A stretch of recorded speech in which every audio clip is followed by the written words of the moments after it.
Father, we want to say thank you. Thank you for this day. We pray that, Lord, even as your word comes, my Father, our ears will be wide open and our hearts will be lifted to you, O God. We pray that you may give us hope, that you may give us the comfort, and that you may give us a sign that you are the healer, that you restore people, that you change people's lives. In the name of Jesus, we pray that you are going to manifest yourself unto us, and we are going to see you having put on the lenses of Jesus. It is in the name of Jesus. In Jesus' mighty name, we pray, amen and amen. Amen. Hallelujah. Amen. Okay, so ndawi. Amen. Kulandira akapolo wa Mulungu amesala zilandire. Amen. So I want to take this opportunity to honor the presence of the man of God, Pastor Eric. He is a very good friend of mine. Tachoka padari and sizakasiyanapo. Nimairo chape pantenzo kamba kutiaso goleri. Ni chintu chamenifunisisa kuti imwe mukazilali kako ngakale mchechi yanga kapena munhu ngazaka nipasa chivumbuluso but pakali apa nakama cha pastor is tent kazilali kika chape pamoja. Amen. Amen. Hallelujah. Amen. So niyamika mulungu kamba ka monse vanokwanisa kubwera pamalo pano. Amen. Amen. And nizinjikira kuti last week tinapunzira pali fear. Amen. Tinapunzira pali fear. Fear. Kuyopa. Amen. And nikumbukira bwino ngakale sinenzo kulemba koma nasunga mu. Kuti fear imabwera chifukwa cha vamene tinapunzira. Olo vamene tinamvera. Amen. For example, tikali wafana walipasa chisanzo wakuza demon, chivanda, chimaoneka so. Chichoipa maningi. So olori mdima uliweka kudema light kuli black. Ukaona chape ku TV stand olo ukaona pa fridge uno muga pali chivanda chinangala so. So vanatupunza vambiri pali fear last week kuti chamwe chingalengese kuti fear ichoke ise tunkongala vaja vantu vamene vazatenga mawu ya Mulungu na kwamba kuninirira pali ya mawu ya Mulungu. Tifunga kuchita replace ja information yoipa ya metinalandira na information ya mawu ya Mulungu. Amen. Hallelujah. So paskiya lero tizapunzira pali chintu chamne chipala nako kuli message ya last week. Amen. So what is the opposite of fear? It is faith. Amen. Opposite yoyopa ni kukurupirira. Nako futi vinhu vana makurupiriramo very important. Si vonse vana mga kurupiriremo kuti fear ichoke. No. But ufungo kurupirira muri vintu very positive. Ufungo kurupirira muri vintu vavinga kutendize not vinga kubweze kumbuyo. In short, ufungo kurupirira muri mawu ya Mulungu. Amen. Hallelujah. Amen. So nezo ziuza sinzapanga chi confusion because the message yaninzala likira. Amen. Zapanga confusion ikulu. Amen. So tinapunzira pali fear. Amen. And lero tipunzira pali chikurupiriro. Faith. Hallelujah. And tiziva Bible kamba kuti chikurupiriro chikurupiriro chikurupiriro chili benchito nchakufa. Amen. Meaning that mukurupirira muri vintu ora simvichita sibzashtika. Amen. For example, mukurupirira kuti Mulungu angakudaliseni moyo wanu mwengalira ndalama zambiri na mamodoka na nyumba na chikwati cha bwino. Amen.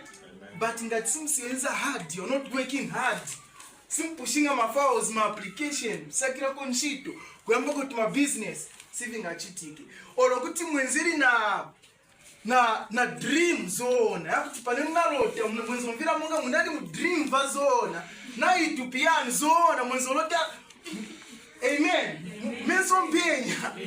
Kuti mzangala ndiwalemera wachira Dangote. mundu olemera mu Africa simuzakangalapo andu olemera chifukwa sinachide. Amen. You see? So ichi chikulupiriro ichi chimabwera mu njira zibiri. Amen. Olo chikulupiriro chili pabiri. This faith is in two dimensions. Amen. So kuli chikulupiriro cha mu Old Testament, then futhi kuli chikulupiriro cha mu New Testament. Amen. Amen. So and futhi kuli chikulupiriro futhi kuli na chikulupiriro. Amen. So vikulupiriro ni vambiri. Amen. For example, nikakamba Zesco nchimzazi ya Lochedi. Amen. So mimi na believer kuti Zesco ndiye animatekira malaiti ela tenzochita enjoy, but hapa manje hapa zero. Amen. So vikulupiriro ni vambiri. Amen. But chikulupiriro cha nini kambapo nichopusa nako nakupasa ngonchape example pali chikulupiriro nisa tonse tiziva chikulupiriro vikulupiriro ni vambiri maningi. Ero mungakulupirira muri vintu vaboza, mungakulupirira futhi na vintu vazoona. Amen. But mungakulupirira muri vintu vaboza vingakusenzera nkoni temporary. Amen. Itsimu ngakusenzera ni kufika na kusogoro. Amen. Hallelujah. Amen. Kapela ningakumbukire story bwana ya first yakamilisi asogoleni. Mwaiziva kabila. Amen. At kunali mbale wina muzi ya ma hospital ya mangani yosiyana kosiyana kuti ma hospitals yana ma levels ya kuti breakfast, lunch na supper bachita provide. Ero iwati ndiwe patient ndiwo dwala mwaona ka. So manje pesika checha matinda nuzili nali nzeli matinda ya kulu maningi. So manje wambwenda ushtarikava wabwira pola manje wapolele. Manje uganize kunyumba uma kwanisa suma kwanisa kungana lunch, supper na breakfast mwaona ka. So but ndiswali kakuleta pakuti mwaona ka. So manje kumutitinga wa nurse wa doctor. But temperature mbeka ichabe bwino. Uyu muntu amveka chabe mungani anapola. Taesa kupima cha matendeze hiyo. Yarasira pati muntu safunga discharge. Amen. So manje zeshita bwanji manje. Ndiye manje a doctor lunganga plan. No kamba cha uyu muntu uyu tizamuuza ti hivi no zamwa hivi. Lelo ameni ungala discharged. Sipaza picha la time ikulu bwanji. Kukungo kutenga chanji kamilisi. Tenga tu milis kapatenga tulifuo kapantu chani. Usala mangwala usala ngani na ngani. Ukalangana yu fast pamene hapa. Yachoka kapani kuchalo kapani kuti. Kapani kuchaina. Amen. Umpasa chape tu milis anangu kumwa. After papita 5 minutes or 20 minutes, munyama achoka pa bed manje angala. Amen. Angala, wamvira kupweta, zona, panizo kumwa manzi. Nizo mvira mutupi. Mungu kuli vinfane vyenda ina mkatika hindi. Zona na mvira tupi ya mkupi ya manje. Ati mapole mwendani kunyumba. Hallelujah. So, vikulupiriro ni vambiri. Mwana, munga kulupiriro mwini vintu. Chanchile ingisa kutuja munda mviro munga ati apola. Anapola kudala, but senzo siyo kuti anapola kudala. Chifuko cha kuti enzeli deceived mutu mwake kanza ati. Nkuku yana maita palanchi. Ama shitofunsa ati lero mzadia beef chicken. Amen. Hallelujah. Amen. So, vikulupiriro viri paviri. Amen. Hallelujah. And kuli chikulupiriro cha mu Old Testament, kuna chikulupiriro cha mu New Testament. Ero futhi kuli na chikulupiriro manje. Amen. So nzakushitana explain bare ni meaning. Na kamba kuli chikulupiriro cha mu Old Testament, cha mu New Testament. Ero futhi kuli na chikulupiriro manje. Amen. Hallelujah. So tizaverenga kwa na moyo Mungu. Chifukwa tikapakisa ma story Vizamveka munga kapina tisovera. Amen. Okay, so now Hebrews 11 verses 1. Hebrews chapter number 11 verses 1. Hebrews 11 Yes. verse 1. Hebrews 11 verse 1.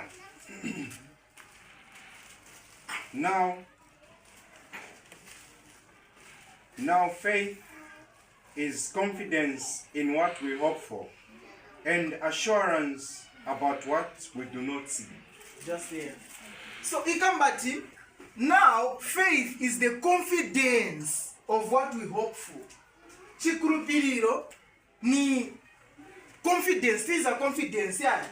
Chirimonga wenda kuma interview zero vala suit, you're looking good like the man of God. Amen. Then manjo olo ukangara paja ukushida interview kukuona chabe vasanga na confidence ati ndiye muntu antifuna. Amen. So chikurupiriro ni confidence. Amen. Amen. You can read. No, just start afresh. Okay. Faith in action. Hebrews 11 verse 1. Now faith is confidence in what we hope for. Just there. Confidence having bantima imbekezera. Amen. Don't sit. Continue. Now faith is confidence in what we hope for and assurance about what we do not see. So assurance. Amen. Amen. Assurance ngakambati ni monga like evidence simwameneka chizindikiro. Amen. Amen. So ichi kurupiriro ni chizindikiro. Amen. Amen. Cha vintu vamene stishta bwanji sitiona. But nichi kurupiriro cha bwanja ntikambapo. What kind of faith or what type of faith are we talking about? Nichi kurupiriro cha bwanji. Amen? Amen. Because many a times ichi chikurupiriro chamne Bible mu Hebrews 11 itiuza ndiye chikurupiriro chamne maezi yonse aya tili nacho. Wakambati mfungana confidence, mfungana chiyembekezo, mfungana na chichetekero. Timagenza munga manje shabusa mamininga bwanji. Nikukurupirira manje kurupirire. Nifa bwanji manje. Nikukurupirira kwa bwanji, okay. Nichi chizindikiro, okay. Kurupirira lero. Uti maero mavuti ya bwera futi. Umvira chi dry. Umvira chi mungati Mungu. Anachoka pambando wa chifumu. Panapwera satana na mademon because life manje kote avira kulipe. Maganizo ya sira ukanza i situation siningachokemo. Amen. Amen. So kungana na ichi chikurupiriro, I can assure you. Nifuna kushita disappoint. Kungana na ichi chikurupiriro, ungatengeche ndambo nozimangirira. Because nichizindikiro cha vintu vosaoneka. Manje ivo vintu ivo vosaoneka. Niva bwanji manje. Amen. Hallelujah. Amen. Amen. Amen. Chikurupiriro. Okay, so zapitiza kuverenga. Amen. So you can stand and read. You can just continue. So you can read.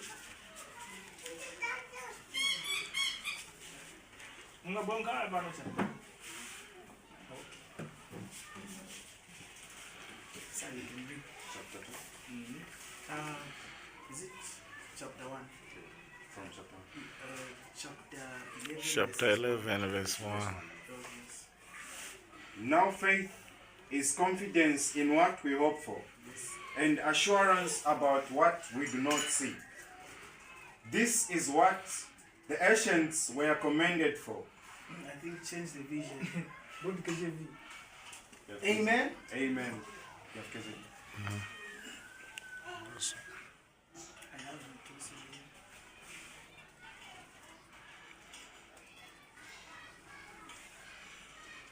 Hebrews 11. Okay. Now faith is the substance of things hoped for, the evidence of things not seen.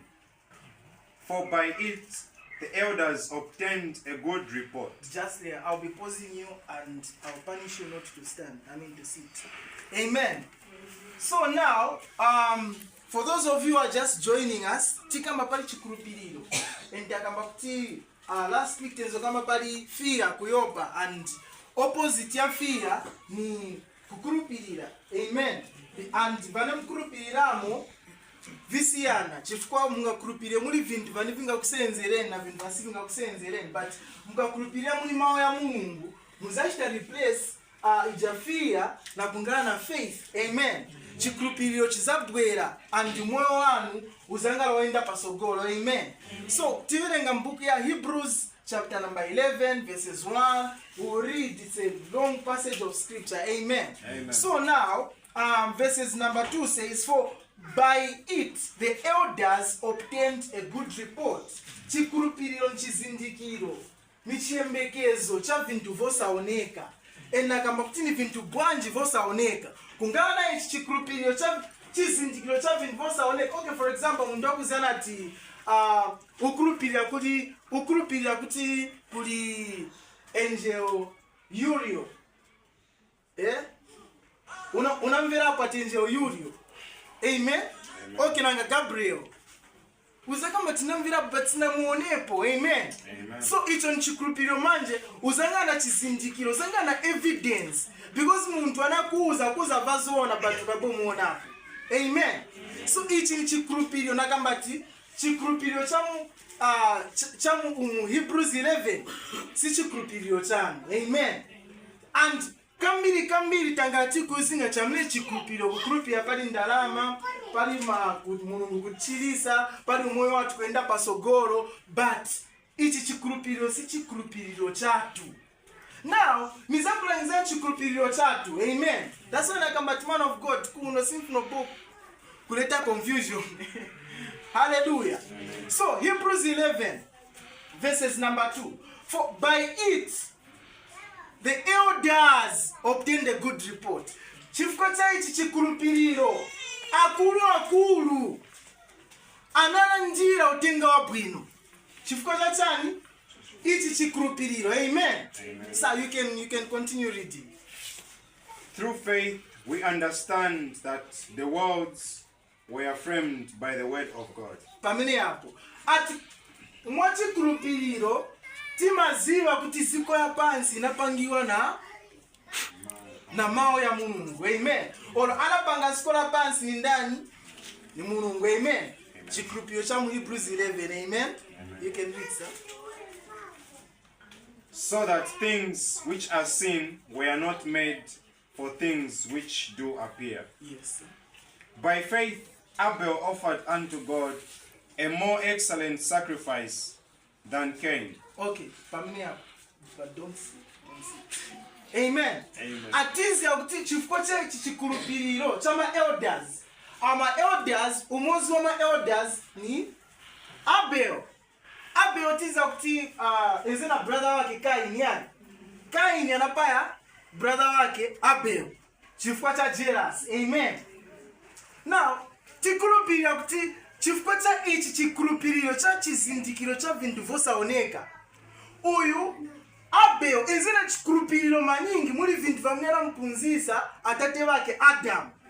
And ichi chikulupiriro chake chamezeli nacho chinakuwa champesika champeleka kuimba. Amen. But uyu Abel ni elder wamne analandira chikulupiriro ichi analandira ripoti ya bwino ola atenga ripoti ya bwino. Amen. Amen. You can continue reading. By which he obtained witness that he was righteous. Ati chifukwa cha chikulupiriro cha vintu vanakulupiriramu cha vintu vosaoneka analandira anaitaniwa kuti ni muntu oyera ololungama. Amen. Please read. God testifying of his gifts. Mulungu anachitira umboni chifukwa cha mbaso yake. Please read. And by it he being dead yet speaketh. Okay, fast forward. By faith Enoch was translated that he should not see death. Okay. Hallelujah. Amen. Don't forget where you are.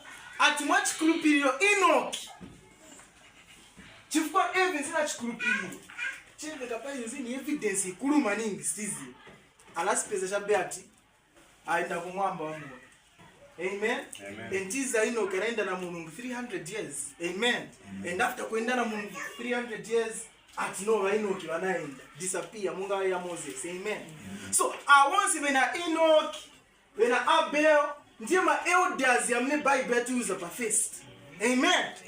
So I want you to know that the faith that you might have had is not the faith that you are supposed to use in your Christianity.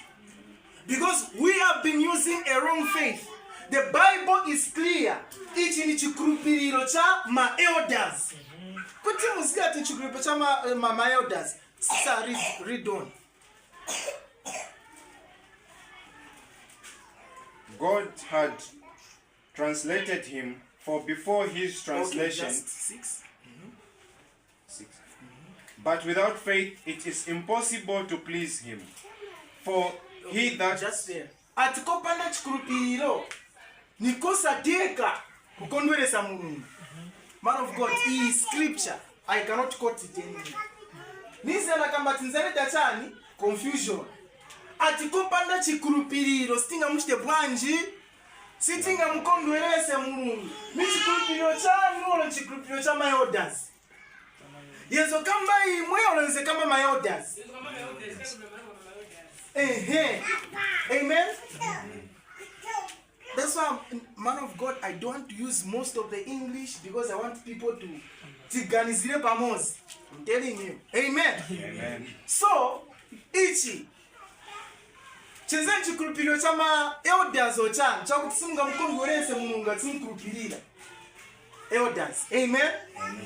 Now, fast forward, tendifanga timaitenye pitapo tachoka manje mu nifimyo ku Nigeria, tachoka manje mu Old Testament, maitenje mu New Testament. Amen. Mu New Testament, pambi Yesu Kristo anachoka manzi, kunachoka voice ochoka kumwamba, kuti uyu ndiye mwana wanga pa mtima, wamini ni makondwera naye. Fast forward, aliyense wamini akurupirira muri Yesu, wamene ali na Yesu mu mtima mwake, safu nko chita vintu vili vonse kuti Mulungu akondwere naye. Mulungu akondwera naye imwe naturally chifukwa mkurupirira muri Yesu, olokapita chifukwa mnasunga Yesu mkatika mtima kake zanu. Amen. All right. So you can read on. For he that cometh to God must believe that he is. Okay. At aliyense amabwera kuli Mulungu afunkozia kuti Mulungu aliko. Yes. And that He is the rewarder. And that he is the rewarder of them that diligently seek him. Kuti ndiye uja mne amapasa baja bantu wamne amamfunisisa kumusakira kumfunisisa. Amen. Okay. Yes, sir. By faith Noah, being warned of God of things not seen as yet, moved with fear. Okay, or just there. And pali Noah pali Noah, man of God. And is a shooter. And ngati sinangale clear, muzani uzati apa sinashti understand. Number 1, Mulungu sanaoze Noah kuti apange boti. Amen.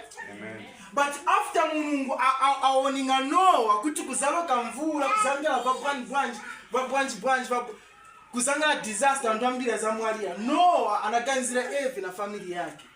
Nopanga chiboti chikulu chakuti mundu aliyense anengenemo, because enze muntu wachifundo. Amen. Enzeni mikapolo wa Mulungu. Noah anashita kwa chifukwa anagwiridwa ndi manda, anakamatiza panga iboti. And the boat ifuna wana banga na banjanga ipurumuke. Amen. Sikuti Mulungu anampasa ma measurement. Of course, tinga kamba no Mulungu anampasa ma measurement no kusogolo inga 100 cm. No, when ukafake ma materials yaso. No, it was not God who told Noah to build an ark. Noah ezofuna kulangiza chikurupiriro chake muli chani? Muli boat. Kuti ibe nikurupirira kuti nikapanga i boat. Inzepanga mjira amine izati sunga izati chingiriza siti za mwalira. Amen. Alright, no, we'll read. Kai ngaoneka munga nifichosa mutu mwanga. Kai tikamukungo berenga, it's a long passage of scripture. Tinga chezere That's why nijua jua. Amen. But I want you to know that Noah, after agwiridwa na manda, anapanga a boat. And Bible kama kuti tirangana kuti Noah na Eve anapanga ija boat. Amen. Amen. You can read on, sir. Repeat Noah. By faith, Noah, being warned of God, Yes. of things not seen as yet, Yes. moved with fear, Amen. prepared an ark to the saving of his house. By- Saving of the family works just there. Mwaimvera Bible vamneka. Noah after Mungu amuuza pali disaster ameza bwera, anagwiridwa na manda, anapanga chintu chanza savinga banja yake. Bible sikambati chanza savinga wantu onse by that time. But ija Noah ija boat yezina capacity, yezina na marooms yambili ya kuti vantu vambili wana ngenemo, then it was very big. Amen. Amen.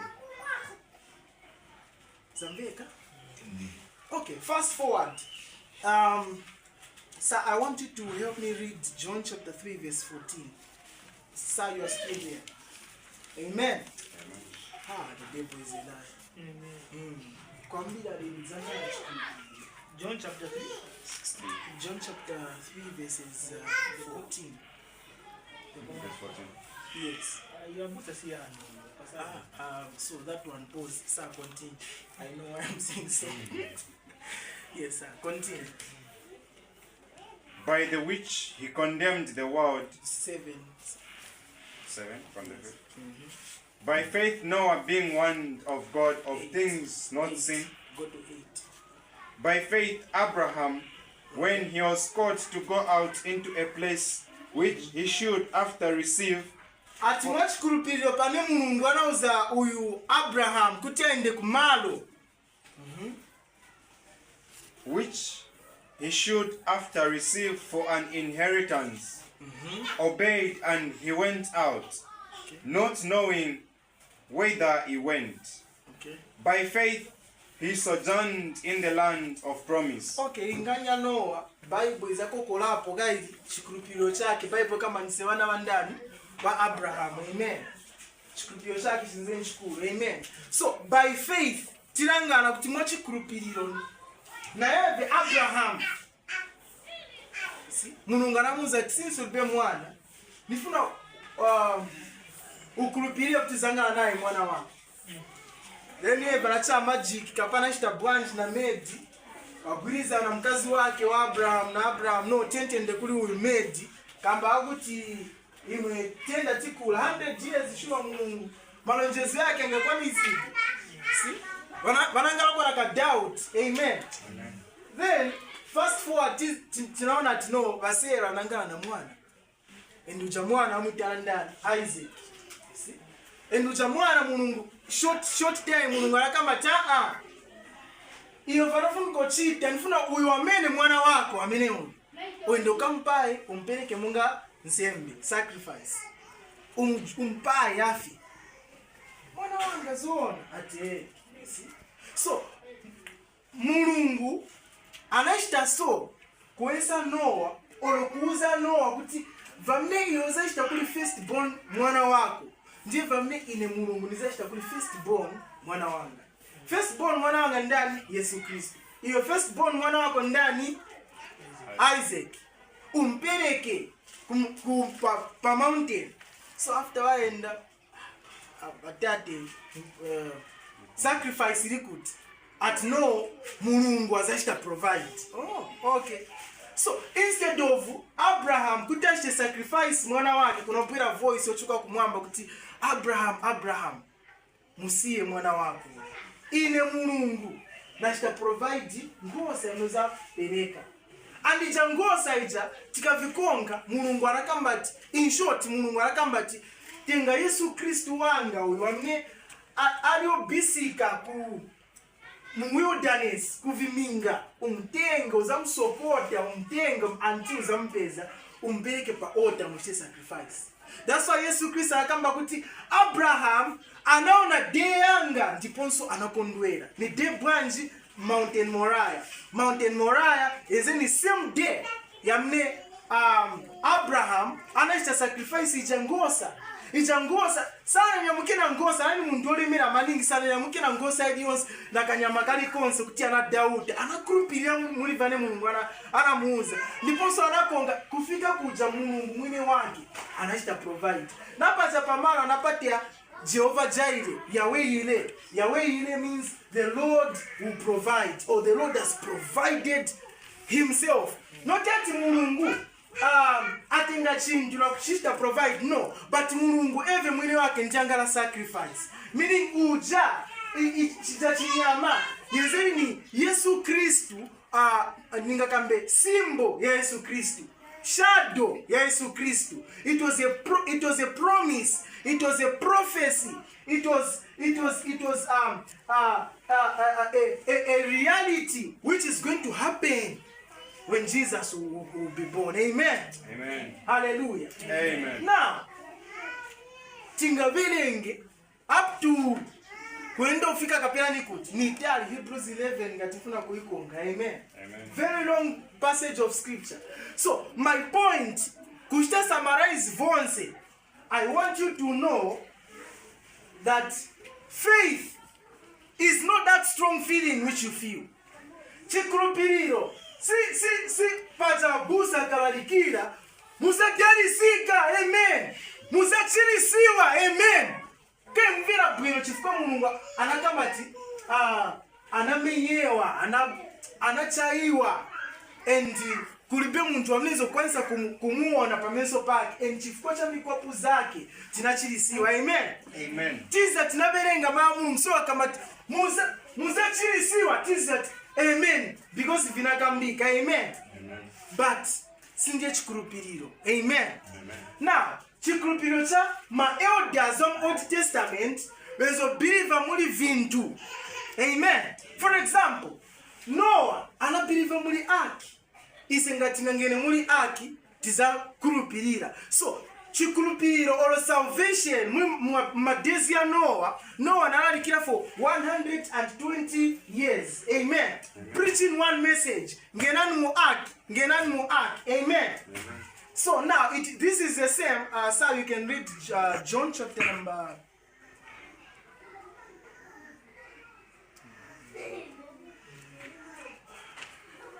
John chapter 3. Yes, 14. And as Moses lifted up the serpent in the wilderness, Yes, sir. even so must the Son of Man be lifted. Just there. Amen. Amen. At monga Moses ananyamula njoka mchipululu mchimozimozi mwana wa muntu afuniko nyamulidwa. Uyu ni Yesu direct pakamwa pake. Amen. Kutendoza kuti I'm reminded of a story in the book of Numbers. Amen. Book ya Numbers vana va Israeli vanalira anjana kamba iyo Moses nanga ku Egypt kwenze pemanda kuti otenda kuno Potiphar. Tikumbuka kuja ku Egypt tenzo kutia ma good, is it delicious garlic, free fish, free garlic, free spices. Tenzo ushita enjoy tena ngutezina oina badabada mbono yonda manje. Amen. Amen. Wachusa ku Egypt kutileta muno kutipaya. You see? And during that time Mulungu anakalipa manini. Nokamba abantu after my miracles yamnewe Moses wala ngiza but still more. So I believe kuti iwe ndiwa mno uzaba masura. Amen. Kunachoka njoka za ululu kumapili zinabaluma, most of them died. Bambili banamwalira bangona ona salapo na realize ata chimwira Mulungu. Moses nanga chingale bwanju nde kuli Mulungu omuuza kuti tamuchimwira tamulakwira atikulukire. Amen.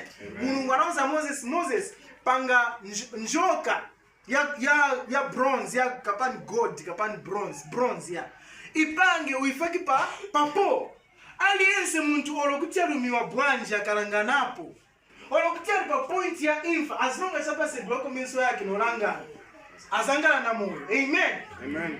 So Moses enzo panga kasowero, he was trying to dramatize about Jesus, that because John 3:16 says, for God so loved the world that he gave his son, that whosoever believe in him will not perish. Amen. Noah akambata outside Jesus there's no life. Amen. Inside Jesus, there's life. Outside the ark, people died. Only 8 people were saved. 128 vanapulumusiwa pasikola pansi. Noah enzopanga kasowero ka Yesu Kristu. Amen. And Noah chikulupiro chake nakamba chenzeri muli ark. Moses chikulupiro chake chenzeri muli bronze serpent. Amen. Now, Jesus akamba kuti monga Moses ananyamula njoka paja pa mtanda, nayi ni mwana wa muntu nifuniko nyamulidwa paja pa mtanda, kuti muntu aliyense anaza kulupirira muri ine saza mwalira koma zanga na moyo osata. Then verse 16, never think about for God so loved the world. Amen. Hallelujah. Kutendaza kuti chikulupiriro chantu mu Old Testament wose tingabakambe bena Noah, bena Enoch, bena all of them, listen, their faith were in things.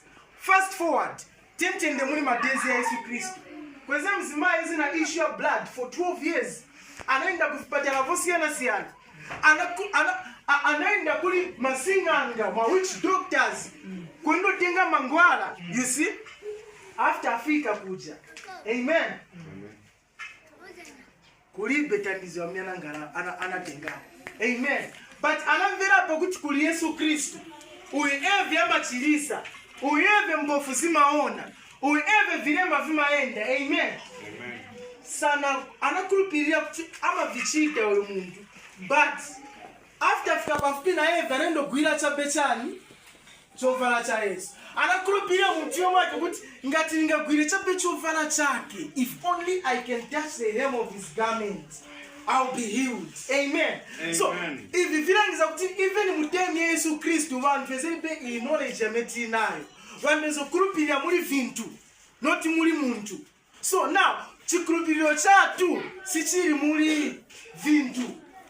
Even right now, timeona ma pastors na ma scarf, muri just scarf at na spend 100 years, 100 days ni pemberera. That's why nikakuponya chape scarf uzagwa. Amen. Oil. Amen. All those are contact points. Why should you believe in oil when you've got the Holy Spirit in you? Why should you believe in water when you've got the living waters flowing in your belly? Why should you believe in those symbols, in those shadows, in those types when Jesus is the reality? So I want you to know that our faith is in Jesus Christ. Imwenaendelea chikulupiriro chatu siri muri vindu, but na chikulupiriro chatu amne ali ni Yesu Kristu. And so funika chikulupiriro cha mbili kuti cancer ichire. No, brother Eric, pembera maningi so wakanipemberera vizachitika, but brother wanga wana aza chape the Lord's Prayer sanga nchirise. No. The reason why mumvera mungati mkapembera Mungu sayanga, it is because imwe mulibe chikulupiriro muri Yesu. Amen. And chikulupiriro chaleni kambapo ni chikulupiriro cha knowledge. Muna knowledge ngono pali Mulungu. So imwe simuzia pane Mulungu anga chite, pane Mulungu anachita muri imwe. That is why muza doubt. Amen. Why are you going to doubt? In fact, don't say pano tina faith because tili muri faith. Amen. So ngaze muntu okulupirira kuti no dwala, for example, my sister no dwala. Then tells that no Christ right. Tells that kulupirira kuti Mulungu azakuchisa. No.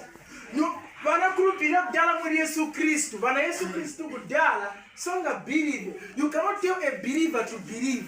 So ngaze muntu okulupirira kuti akulupirire. No.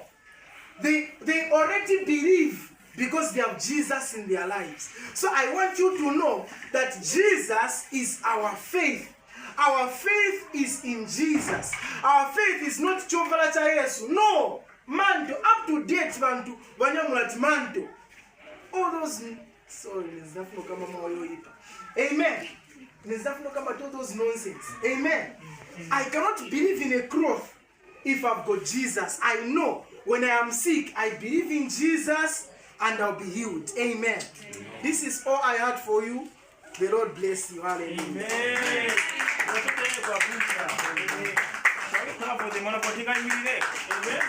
We can stand up. We can stand up as we continue clapping. Amen. Hallelujah. Tell your neighbor, say neighbor. Neighbor. Today, we believe in Jesus. Amen. The man of God, thank you very much for the message. You see, like the man of God says,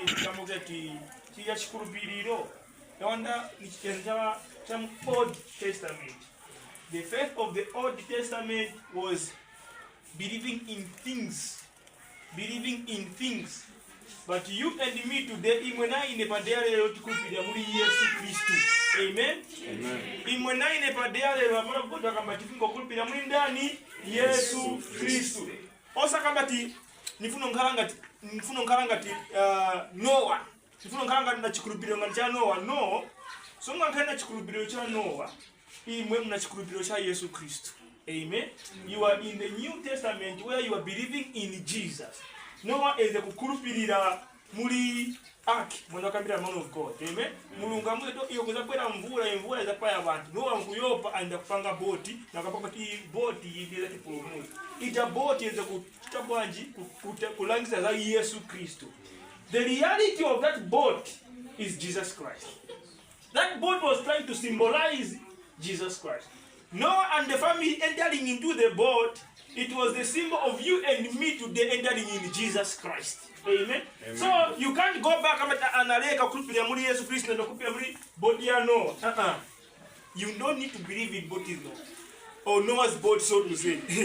You need to believe in Jesus Christ. Hallelujah. Amen. So say, neighbor, we believe in Jesus. Thank you very much for coming, people. I want us to pray just one prayer point and we are released. I want us to pray. Understand Mauyano. Even if I interpret, you know, sometimes as the man of God spoke, you may not understand everything.